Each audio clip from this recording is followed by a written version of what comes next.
ह्यांना दाखवण्यामागचं कारण म्हणजे हे असे व्यक्ती आहेत की उन्हाळ्यामध्ये पण पूर्ण पॅक होऊन झोपतात. काय गरज आहे एवढं पूर्ण पांघरून झोपायचं, काही कळत नाही आहे. पण आता आहेत ते तसे.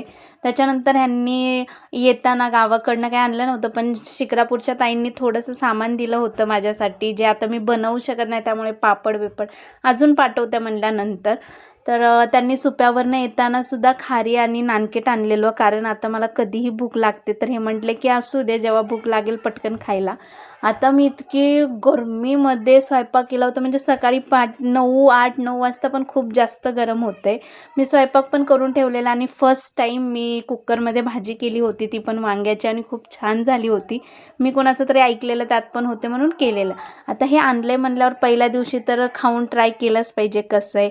नंतर दिवसभर काही शूट केलं नाही, दुपारी थोडीशी झोपले होते. पण झोपल्यावर पण मला खूप काळजी घ्यावी लागते, कारण मला हीटचा प्रॉब्लेम आहे. मग हीट वाढू नये म्हणून परत मी थोडीशी लस्सी करून पिली आणि 1 तांब्याभर पूर्ण पाणी पिलं, कारण डिहायड्रेशन नको व्हायला. त्याच्यानंतर एका स्टुडंटच्या आईने मला त्यांच्या शेतातली भाजी आणून दिली होती, त्याबरोबर त्यांनी आळूचे पानंही दिले होते. आता मी पण एका काकूंकडनंच ऐकलेलं की ह्याची पण भाजी होते, मला काही माहिती नव्हतं, माझ्या आईने कधी केली नव्हती आणि मी कुणाचं बघितलंही नाही. तर यूट्यूबवरच टाकून त्याला फदफद म्हणतात. तर म्हटलं करूया. मग मी जसं पालकाची भाजी करतात तसंच केलं, पण त्यात थोडी चिंच टाकली आंबट व्हायला, कारण मी व्हिडिओमध्ये बघितलं की त्याच्या खालच्या दांड्या असतात आणि भाजी खूप टेस्टी होती, आंबट होती, पण माझ्याकडे ते नव्हतं म्हणून चिंच टाकली. फक्त लसूण आणि तिखटाची फोडणी देऊन भाजी बनवली आणि भाजी खरंच खूप छान लागली.